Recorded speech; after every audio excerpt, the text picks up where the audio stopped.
Yeah. I learned that one a week ago on Reddit. And I wanted Also, to share. California's really big. California's really big. But this is everything. Yes, it is. Yeah. Finishing in third or fourth doesn't matter as much, but not finishing second is the most important thing, knowing that RNG is sitting there as the number 2 seed. So there is a theoretical world, actually, where, like, the winner of this just loses to Loud anyway, and then these two teams would actually play another best-of-5 tomorrow. That's the way this is set up. But the real goal for these teams is to win 2 in a row, because the second seed is everything. If you win 2 in a row, you dodge RNG as your final boss. Correct. If you can't do that, you are going to be facing RNG as your final boss in the best-of-5. That is your only route through to the group stage. That is what matters. Fun stats coming through as Maokai, Mumu, Yuumi banned on the one side, Azir, Kalista, and Sylas banned on the other.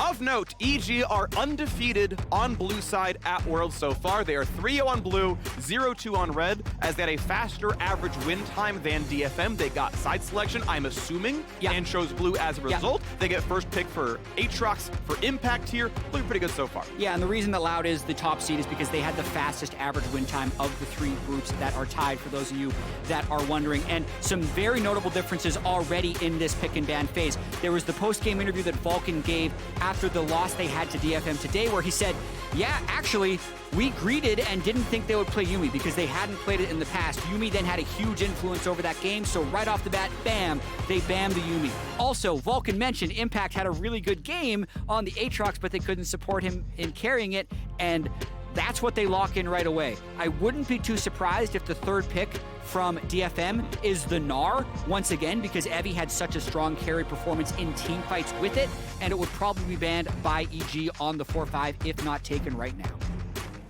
But what about playing Teemo? Well, all right, what if it's pulling ADD? The other thing is, Set support is a very aggressive bot lane pick. Kai'Sa Set, super strong level 1 and level 2 against Aphelios Thresh. Once EG locks in the support, there's a huge amount of pressure to try and match that role so you don't get things banned out straight off the bat. But that bottom lane is actually going to be decided pretty early. Kai'Sa Set's going to have to all in a lot. Harp has an all-time 6-4 record on Set, his 4th most played champion in competitive, so actually a lot of comfort for him as they fight to get an easier road through to the group stage here at the World Championship. We move on to the second round of bans, seeing that EG have not locked in a jungler yet. Lee Sin going to be banned out as well. A further fun stat for EG based on all of 5 games at Worlds. Not only undefeated in blue, they are undefeated with a gold lead at 15 minutes. So if they can get ahead, they've closed that every time. Now we're measuring the exact same 3 games. Sure. But it at least has been true. Yeah, that's actually very similar to EG in the summer split of LCS, even though they had Danny for the vast majority of the year. Remember, they are playing with Cowrie, who they only played with in the finals weekend, actually, and then all the way to Worlds, so still definitely trying to gel together. But EG was actually never a dominant early game team, even when they went 15-3, but they had historically the best difference between 15 minutes and the end of the game compared to how average their early game was of any team in NA history. I know I kind of butchered that stat because it's hard to explain. They're very good mid to late game. They've not been good early. That's it. Yep. To historic levels. Indeed. And we'll see if they can make this one happen here as well. Obviously trying to get revenge on DFM, who had beaten them recently. This could have been the EG Fnatic tiebreaker first if EG had beat DFM earlier today, but instead we find them in the battle to fight for second, third, and fourth. The Gnar that you mentioned is going to be up, as instead the bans went toward the mid lane. And that is what EG wanted to get rid of, was options away from Yahara. Yeah, that's a bold choice, Cotton. We'll see how it plays out for him. Just giving him Gnar once again. No Yuumi to empower him, and also somehow Akali is here. So that's also a bold choice. Sylas banned right away, but Akali for JoJo is also incredible, even if they are blind picking it here. I think it's good. I think it's good. Obviously, jungle would be available. And obviously, it's blue team. They have to go on both no matter what and decide, yeah, Akali, we don't think you got the answers. Obviously, the Ahri ban, the LeBlanc ban, I think getting rid of things that would be good there. Skarner, of course, could be an option. I believe we have seen him play it earlier.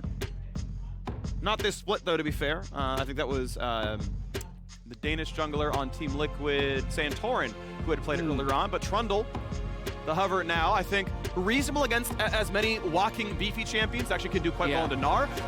Gnar often needs to hop get away from Aatrox ganks, and then you just kill her afterwards. That's flash down, so decent interactions there. You can slow up Hecarim. You can kind of just keep Set from doing anything. There's some decent interactions and enough good ult targets. Yeah, I think it's specifically best against Set. Set's engage is often flying into the enemy team. You then pillar the rest of them, ult the Set, oftentimes taking an Aftershock, or even if he doesn't, he's just even more squishy and then you blow him up. But you can see right now, DFM heavily a dive comp. Set, Hecarim, Meganar, and Vex can all proc a plasma stack for Kai'Sa to fly in for an assassination. So Vulcan is going to have his hands full trying to keep Cowrie's Aphelios alive, and I think that's going to be the general theme of this game. DFM trying to kill Aphelios and seeing if it works. Now, Vex the counterpick to Akali. Of course, naturally good against dashes. Try to the passive, get the fear, interrupt him mid-ult, things like that. Definitely favored, especially in the early game. If the opponent can stay alive, Akali does scale incredibly well. But we should expect Yaharong to have some priority here in this lane. Should be favored if all plays out well. And maybe part of why they let Akali up, he's like, you didn't get rid of Vex, okay, we're happy. But the comps are locked in. Cowrie back again onto Aphelios, his all-time most played champion. Of course, a good late game carry. And certainly EG's scaling is there. Yeah, and the Aphelios Thresh lane is a bit of a throwback. Thresh has been basically vacant from the meta, but from playoffs patch to now, I think close to 100 damage at rank, or sorry, close to like 40 or 50 damage at rank 1 for his basic abilities has been added. Death Sentence and Flay have both been buffed at level 1, so the all-in for Thresh is going to be a lot higher, which can help him be that lane dominant support. Indeed, the rank up on Flay has gotten really good. As far as Flay is concerned, maxing shield and or Flay for a second seems to be his best road about it. We'll see if that's what we want to go for onto Vulcan. But it's not exactly do or die, but if you lose here, your road to Worlds must go through the MSI Champions Royal Never Give Up. They are waiting for you if you can squeak through the best of 5 tomorrow. And so every team wants to win now and then win in 1 hour's time against Loud to secure the 2nd spot in Group A. It is a pretty crucial set of games here for both EG and DFM. Yeah, very high pressure. Play-ins, a very punishing, difficult qualification stage to group stage. And if nothing happens in the early game, I have a bit of a rant. Great. Just a small rant on the way some fans perceive major regions versus non-major regions in play-ins, because historically it is very close, and actually to me, EG losing the group stage to DFM or even losing this game would not be a shock. So literally last year, DFM won their play-in Group B over Cloud9 3-1. They lost the group stage game to them, but won the tiebreaker against them. Yeah. Cloud9 then went on to still qualify and actually make it to quarterfinals, despite what happened in play-ins. So DFM beat a quarterfinal team in play-ins. But as Yaharong thinks about going for this buff, they just get a word on Raptors. It's not like 2021 was an outlier of major regions having slip-ups or struggles in play-in. 2020, Mad Lions, a European major region, went 1-3 in groups, and then got eliminated. But here's but he's already But here's Inspired. They know It's about the plan. I can't believe it. Was this researcher what? Because he's got Pillar and Harp doesn't have Flash. They gotta have this kill, and it's first blood already for EG. Absolutely mind reading by EG in the level 1. All right, I'm pausing my story to talk about this because this is knowing the matchup, and it is a little bit of a bluff. But so either way, this is good for EG's bottom lane, because if Set, Kai'Sa do not all in at level 1, they are stuck under their turret until at least level 3. That's just how the matchup goes. Thresh is ranged, Aphelios has more range than Kai'Sa's, they push the wave, they harass them out. So what Set does is he E's level 1, and if he can flash stun, they can actually kill you at level 1. So they wait in the bush, EG pretends they're not reading it, but Inspired is there the whole time. But it is fairly predictable just based on knowing the matchup. So I love that play by EG to pull that off and get first blood. All right, well, sad is though, Inspired is down a jungle camp, chat, and Steel going through a ward. Cowrie. Have they skilled Lantern? I don't think so. That's fine. I think it's QE. No, it is. Actually, it is WE. So yeah, Vulcan does have Lantern. Thank you, Observer. I'm not logged into the game, so I couldn't check. But Jat is. I could have just cheated over on his side. But yeah, WE start for Vulcan. So hook at 3 will be his option. So yeah, it was always safe. Of course, Flash is also up for both. Evie pushed back, lands Q2. Nice by Impact. No way to get Q3, so walks back. Yeah, EG bot lane didn't even need to burn Flash to get that kill, so they are really going to be set up for dominance in that bottom lane. Also, Inspired didn't get counter jungled either, so really just an incredible start for him. Now pokes out top lane. Evie should be able to escape. He is hugging the wall. Pillar is on, hops over it, and then Flash at the end of the same. But that is still Flash down. There's health bar down. There's Evie taking a pretty early recall. And Impact is like chilling with a wave that he's going to farm no problem. This is going to force TP out of Evie. Wow, Inspired domination at the start of this game for sure. Amazing read on the bottom lane play and then still getting the Summoner Spell top lane. Back to World's history. Yeah, 2020. Mad Lions goes 1-3, then loses the best of 5 to Supermassive from Turkey. Then also LGD, even though they eventually made it through to the group stage, was 1-3 in their play-in group, losing to PSG Talon, Unicorns 11, and Rainbow 7. So 2 major regions had significant losses in the play-in groups in 2020. In 2019, even, Splice got pushed to 5 games against UOL.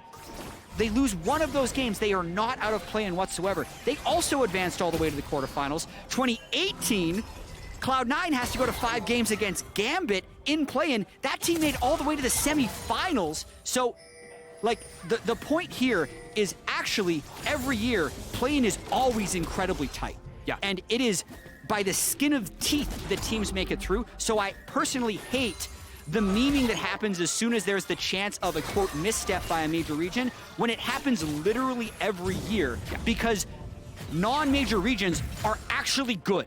Yep. And people are not willing to admit that. So this is a competitive matchup. The next game will be a competitive matchup. And to me, the conversation should be about the winners. I agree. I think well put, and I'm glad we got the rant out there, Chad. Thank you very much. I'm sad Twitch clips are... Oh, good! Bye! Speaking of winners, Jojo solo kills mid lane in a counter matchup.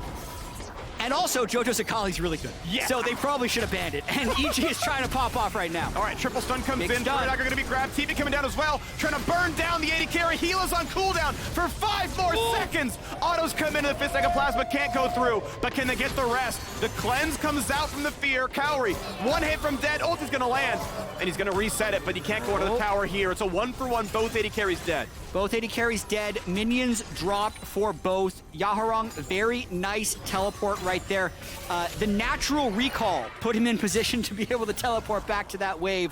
Not quite accounted for, I think, for EG. That felt like the slowest turret dive in history as well, partially thanks to the triple stun by Harp's set. And Jojo's got to watch out. Turns invisible. Literally can't be auto attack, but of course doesn't want to get pushed back in any farther, so takes the shuriken flip backwards. Ward is killed. Yaharon gets back to mid, not upping too much. Yvonne quickly sidesteps into mid to grab the melee part of the wave, and then will collect the resetting bot wave. As Impact, of course, with a lot of pressure in the top side. Cannon is healthy enough for Evie to get it. Level 6 for both top laners soon. Yeah, so Jojo, level 5, gets a little bit of poke. He knows he's going to hit level 6, pops the energy up by pressing his W, and just honestly... Free 6, yeah. Yeah, actually kills him free 6. I didn't even realize he didn't use ultimate, and gets the flash. So Jojo going to be in total control of that lane. Who they get... Okay, so he gets stunned before there's aggro, or like as the player gets aggro? Okay, so EG didn't take aggro right away, otherwise that dive would have been tragic. So Harp, great to get the triple stun, but actually too early on the triple stun, because that prevented them from heating up the turret, and the teleport does eventually come in to kill Cowrie. And of course, can't go any farther, but that would have been a little bit dangerous if they were any farther up the lane. A chance to go for a reset and push in a bit farther. Fear comes in. You can see the amount of damage you can deal there. And if this is a really tight, you can even fear like Akali out of E2, which is a lot of her damage, right? Her damage is really pushed into the Q, the passive, but also the E as well. And if you can cut that one down, especially as it gets ranked up, you can prevent a lot of damage here. Inspired slinks into the bottom side, does hard to go for the play. His actual flash is up. They know Cowrie has no summoners. They know he can't get away. Oh, Impact! Another solo kill. It's solo lane diff right now for EG, and he has to ult away, but the fear almost landing from Steel, forcing the flash out of Jojo Pyun. The jungler is around, but not getting enough done. Inspired's ganks have landed. These ones have only burned summoners from Steel. Yeah, Ghost and ult by Steel there. Gonna really diminish his power for the next gank, and Impact stepping up with the pressure on. Same matchup he played in the previous game today against DFM with the solo kills. So now both Impact and Jojo have pulled off solo kills within the first 8 minutes against DFM. Watch that one again. So half HP mini, not a rage bar really available, so we know it's mini only. And is it just like landing a good Q1? Yeah, I mean, from the Q1. Yeah. And then the ult move speed gets Q2. I mean, really clean. Evie had some incredible sidesteps in the last game, so I think he's just been playing with so much confidence. But ultimately, like, the win there is so small for Evie. He just needs to wait for the wave to crash. It was going to happen naturally, and Impact does a good job punishing. Flash is up now, but it might have still been down to the prior gank as we're only 8:40 into the game. I think, yeah, I don't think he had the ability to actually get away from it at the time. Everything else was landed from Impact here, so well done by the EG top laner. Evie going to be back up pretty soon. And Mega Gnar indeed going to be able to be very safe in that one, but we do have the Herald being started here. Inspired is on it. Jojo Gun. Oh, looking for a dive. I mean, he's going to be Mini Gnar soon. And though Evie does have Flash, I think Impact's like, yeah, we'll take the trade because Akali is on the way, and Evie's like, I can crunch. He can try to flash, but the damage might be too high. When does he go for it? Yeah, flashes away, and JoJo's want to sit on the tower. Cloud Drake for Rift Herald trade is also the other thing that was happening on the map. This is much more traditional NA EG. They actually really didn't care about the first few Drakes of the game, almost always went for the Rift Herald, then would feed the Rift Herald gold, generally to Danny. So we'll see if they do that to Kaori or if they do that to Impact or JoJo. That's been the weird tweak with EG's playstyle since Danny's started underperforming and eventually Kaori came in, is Impact and JoJo started getting a lot more of the gold devotion. But I think they were at their best when the AD carry position got the majority of the resources, and that, I think, is what they're going to be doing today.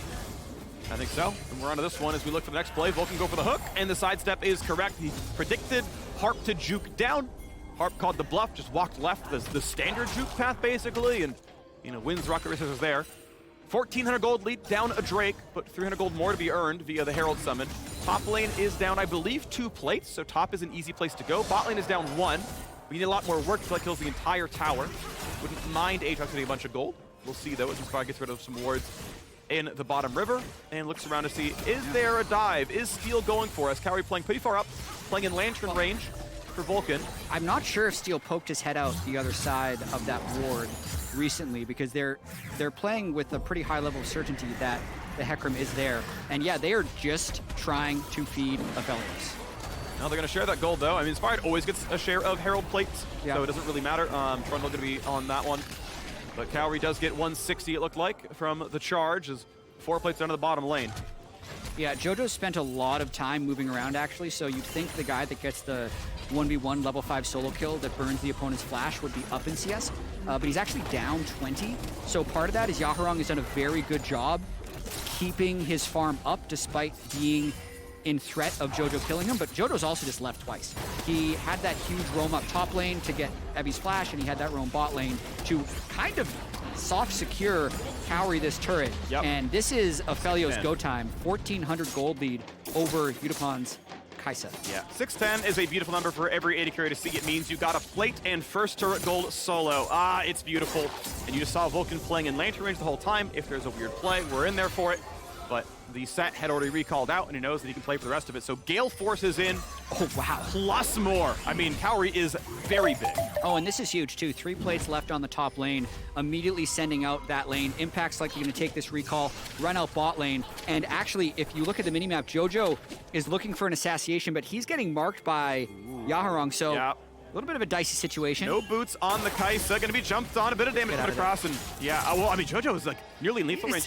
Thinking about killing him. Weirdly, yeah, I mean, Yaharong would kill him, but playing the top side now, Kaori, out of almost all his summoners, he has a flash, he burns it, a bit of a flay, and here comes the fear of the tower, gonna land, and Steel's gonna kill him, but a flash pillar into the flight puts him back, a 1-for-1, but that is no gold to Aphelios. Yeah, that is a huge move by Steel, knowing that the Aphelios Thresh are going to try and use this Gale Force power spike to ram that top turret down.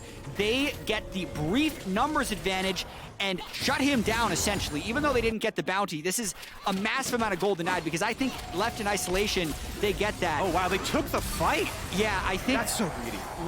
Mega greedy. Possibly because Kaisa was still bottom lane. EG thought Harp or the group wasn't going to be up there. And despite having Gale Force Flash, they get the kill anyway. That is a massive step back in terms of Aphelios' acceleration in this game, and a huge play by DFM. I would say that is always the hardest part of swapping to like top lane as the AD carry. Is so often it's like we have negative wards over here, right? Like, yeah. we have just put a support here. Like, maybe we have mid-prio, I don't know, but like, I actually can't believe they chose that play without any vision. I think you got to go slow. Yeah, it backfires, but now we got to fight in the opposing jungle now as well. Steel, can you pillar that? Not quite. There, he hits it. And now Steel has no good way out. Ulti going to be gone for a while. Aphelios gets the attacks, and Aphelios gets the kill. A red hand off for good measure. And EG now with the numbers make the play topside. Impact was even there. And though they're sacrificing priority for bot, no one's pushing that one in. So as this is now Evie, who's going to be safe under tower, but so much gold earned from that dive. Yeah, wanting to reset on the map, but that was the EG gold funnel back at it again. You notice everyone just stopped hitting to allow Cowrie's Aphelios to get that kill. Up to 6,000 gold, 800 gold richer than pretty much anyone else in the game. Yeah. What's interesting actually is coming into the day, Cowrie is the #5 player at play-ins for CS per minute. He's actually been able to farm. Okay. He's actually like, he's at 9.9 across a bunch of games, where he was, to be fair, they were 3-1 coming into the day, so okay, he's probably got a winning record and had a lot of control, but he has at least been able to acquire farm. To your point about them funneling gold, I think I agree. Like, it's been more the impact show than it was in the regular season and during playoffs for most of it as well, but he has at least gotten his farm up and finding, oh geez, comfort on Aphelios, but Yaharong, that's huge, gets the assassination. Steel wants a bit more. Vulcan does not get ulted upon. No Ghost to get the rest of the way into range. I don't think you can dive this one with the shield. I think it's going to be okay. Indeed, no play. Very critical that DFM keep finding angles onto Cowrie. They have basically their entire composition devoted to that. If they can keep his flash and cleanse close to cooldown, and if he keeps not necessarily playing around the right lantern range for Vulcan, that's going to continue to be a possibility. Remember, Evil Genius's academy was where Cowrie spent most of his summer split. So this is vastly a higher amount of pressure than he has been experiencing for most of the year. And I think these last two moves after getting such a great early game have been a setback that keeps DFM in the game. And as we move on to this one, second Drake of the game has spawned. EG, of course, have already used up their Herald claim. DFM cross-mapped it for the Drake. And now we can see the second one under fire relatively soon. We saw Inspired look for a second, dropped it away. As Cowrie shoves in the mid lane, they maybe have the space for it. I mean, Vex is playing so far back on her lane right now. We know it, but the vision's not there for it. The EG have complete control over this dragon. Yeah, no Mythic on Kai'Sa still, so unless they get another huge pick onto Cowrie where they can burst him out, there's just no contesting this one. Really just need to watch if EG plays this clean. I think they have the tools to be able to win this game. The mid-prio should be fairly easy to accomplish with Aphelios Thresh in their current power level. They just need to play properly in lantern range, and they can get it done. All right, you're gonna get it. Jojo grips himself the Drake. I know Baron gives local XP as well as global. I don't know if Drakes have a lot of local XP. They might have been trying to funnel Jojo on that one as the second Herald is up. The fight might be coming in soon. It's going to be Inspired. No lantern, though. Impact wants to be in. What's the front line looking like here? First W misses for Utapon. There's the dunk in the huge by Heart. Gets a lot done. The punch comes across, a flash away, and it's Utapon chasing him, and a lantern gets him out. Vulcan somehow claims the kill credit, but this team fight's looking beautiful for Evil Geniuses. 2-0. Big goal for Evie. Hook's not going to land, and Cowrie's in a weird spot, but from the back, Impact knocks him down. EG are up 9-3, and they're about to send DFM to the 4th seed. What a crazy fight. You could really see DFM one at a time taking their shot at Cowrie's Aphelios and just duck, juke, and dive. I don't think I have those three correct, but that's essentially what he did. Lantern coming back off cooldown for Vulcan towards the end of that to secure it, and DFM actually burned everything and still didn't take him down and lose the fight 3-0. Dodge, duck, dip, dive, and dodge. Well done here by Cowrie as he starts the poke, and yeah, they know Lantern's down. It's like, all right, buddy, you got no flash, I think. That's why you're the play-by-play. I actually like the angle that Harp finds here. Inspired can't give this angle in the future. It's really important for the front line not to have a straight line between themselves and the carry, otherwise Set can ult into him. But Cowrie did have Flash Gale Force, so he's able to avoid the fight overall. The amount of mobility that Aphelios had in that fight is pretty absurd when you think about it. He misses the Q on Utapon, but still really difficult to bounce close enough to kill the Kai'Sa and buy time, but not get in range of the turret. Yeah. And gets it done. It's huge, though, that Utapon doesn't have Mythic there. He went for the Serrated Dirk for laning power, but it delays his Mythic and Yeah. doesn't have the damage to win the fight. Yeah, it's weird. It like delays your Mythic, but it also lets you get the Q evolve. Because otherwise Yeah. you're like waiting. Which to, he like, used on the minions. Right. Yeah. Yeah, and could have done more damage theoretically, but like, oh, it's so rough. And like, yeah, it is what it is.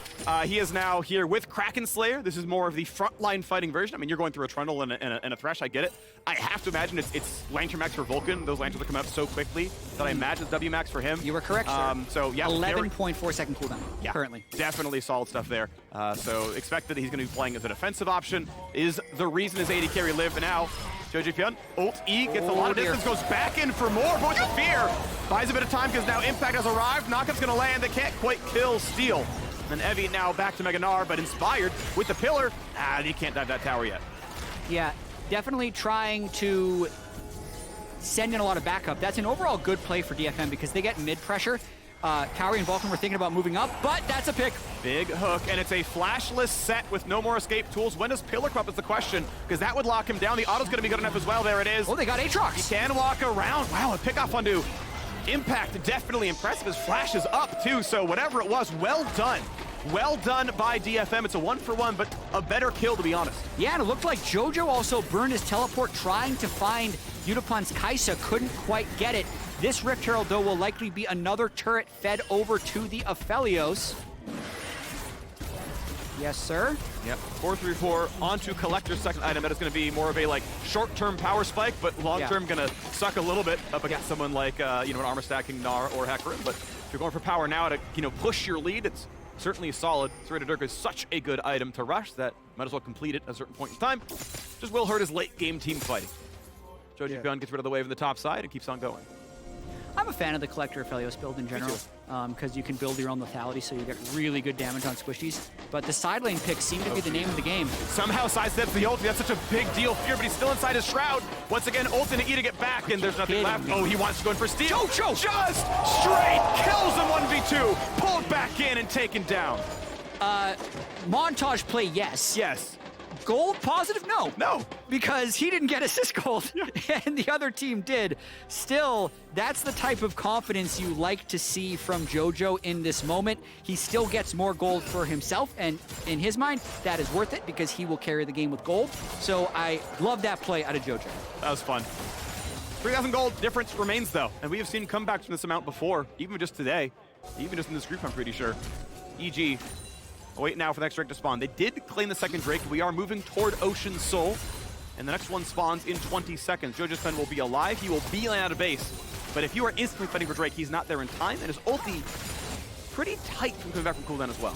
Yeah, looking at the minimap, though, Steel's Hecarim running out the top side of the map. Doesn't look like they'll contest that. Watching this one more time, yeah. I mean, Impact just wants to clear one more wave before recalling. DFM doesn't recall. I think Impact thought they were going to be on a reset, and it's an easy kill. Picked up for Yaharan.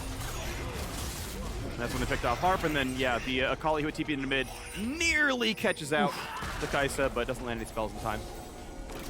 Yeah, top left of your screen, you can see top turret traded for the Drake. I think that is a good macro play by DFM, and Vex is getting really strong. So the interesting thing for me about Vex in teamfights is it's like, feels very all or nothing. You throw your ultimate out, if it lands and you get a big fear, it feels like you kill every squishy. If you miss it, I feel like you're a ward. Like, yeah, it just doesn't seem to have the impact, and that one missed. Yeah, it did. That's going to be on cooldown. But to be fair, there's something to play for a while. Baron is a very unlikely situation, so I really don't mind those long cooldown stabs. If it lands, it's great, especially if somehow Vulcan's not there. If it doesn't, Drake's 4.5 minutes, so whatever. I think it's a fine risk to take. Yeah, because it can, like, win the game. Yeah, it can. Oh, yeah. Especially when he has this level of gold this early. And I think if Unipon had more money himself, like if he was, 2-0 or something instead of, 0-2. Right. And he was, okay, yeah, he goes Collector himself, actually. Then you can at least play back on my ult miss, but like, I'll just fear Jojo Pyun and peel the Kai'Sa, and she'll kill him. I'll apply a plasma stack for it. Like, at least there is a fallback because he is in a spot he's supposed to be where he's stopping dashes. Yeah. But I agree with your point that the top end is really high. It is, and you know what I just thought about the Aphelios build? I no longer like it. Okay. But we'll get to that in a second because they're going for steal. Yep, damage of the steal, gonna be slowed up, wants to hit the ulti, has to burn it in the same. Jojo wants to dive, ults backward to the lantern. And guess what? Impact is gonna do a bit more. Ulti's gonna land on a Yaharong. The shot comes in, it crits for 500 and the shutdown. Revenge in the mid laner, and Harp gets one back. They do kill Jojo Gun, but 2 for 1 means a tower dive might just be possible. Tower first, Unipon comes in to try to save the play, but he doesn't have the damage. 2 items is not enough to kill these frontliners. Evie running for his life, but Inspired would still like it. The ulti is on, but he doesn't like the play just yet. Double kill comes through for Kaori. Still has the summoners. Pillar is in, kites away, and it's a triple kill for the Aphelios right at Baron's doorstep. EG are here to seal the deal. And Jojo and Impact pop off in that fight. Jojo pulls off the kill early. Impact does 80% of Yaharong's health with the first pick Aatrox. The goal lead is 5K, and they're going to be picking up Baron. That is absolutely massive. The Baron going to be claimed, spike not needed. A Ward of the Wall sees that indeed no one's going to try to hit this, and that is absolutely huge. A 24-minute Baron. It'll overlap with the Drake spawn, and a 6,000 gold lead for the LCS third seed. This is the type of game they need to lead off with if they're looking to win 2 games and get that second seed. But Vulcan lands the original hook, and then, like, watch this. The teleport's coming in, so Jojo knows he doesn't have long. Lantern already thrown. He planned all this out. He's going to get far enough away from Steel that he can ult back to the Lantern, and then Impact comes back to intercept Yaharong and Evie. Ult over the wall from Kaori, gets the last hit. Just a beautiful fight. No angles for Set to ult in on. Yes, he does kill Jojo, but it's not like he's landing this Giga Set ultimate where you're taking a tank into a team. That's what he needs to be able to pull off if he wants to win this fight. They focused the turret. Like, honestly, it felt like everything went right for EG in that one. And now look a bit more. Jojo Gun. Oh, that was really nice. Pulls him back. That was straight up just reflex from Harp. Landing the face breaker, pulling him out of E. That was gorgeous. And it means the kill coming through to the AD carry. 2 items here on the Kai'Sa. Still needs to scale up for a bit more. Mid lane cleared out. EG Red Bull Baron power play actually now down below the value of Baron itself. Trying to death brush around here is Impact making relatively quick work of the top lane turret. Kaori to here. Kill it much, much faster. Infinity Edge in, now on the way to Lord Dominic's. This is a very rich Aphelios. Oh yeah, he is giga fed. I will say DFM keeping themselves in this game with side lane picks. That's about 3 that they've successfully been able to pull off. And it also stopped EG from picking up that mid turret. Evie comes in with Meganar, stops it. Now if he can somehow make a great escape. Hops around. Yeah, Raptors cover it. Well, he's pretty fast. Yeah, he's actually no one's top left of the map, so he can get out there. He's too good, and they get the turret in the bot lane. Okay, money earned. Looks like there's no bounties on the map as far as I can tell, so it's not the extra value, but oh, now it's too much. Okay, this one's dead. 100% he is dying here. Gets himself a wave, and then we can wave goodbye. Kaori, godlike now, 7 kills in a row. It was 2, 3, and 4, or some other number of assists, but 2, 3, and something.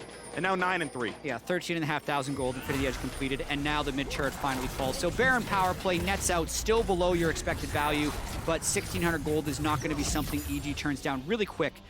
With the way this composition from DFM is structured, of everyone trying to dive Kaori's Kai'Sa, I understand going Collector when you're ahead early, but the safer play would definitely be the Bloodthirster, because you have a lot of gold, you're still going to be ahead of the Kai'Sa, and if you get that Bloodthirster shield, you're going to be harder to burst out. So if he mispositions and falls, keep that in mind. He went for the aggressive play.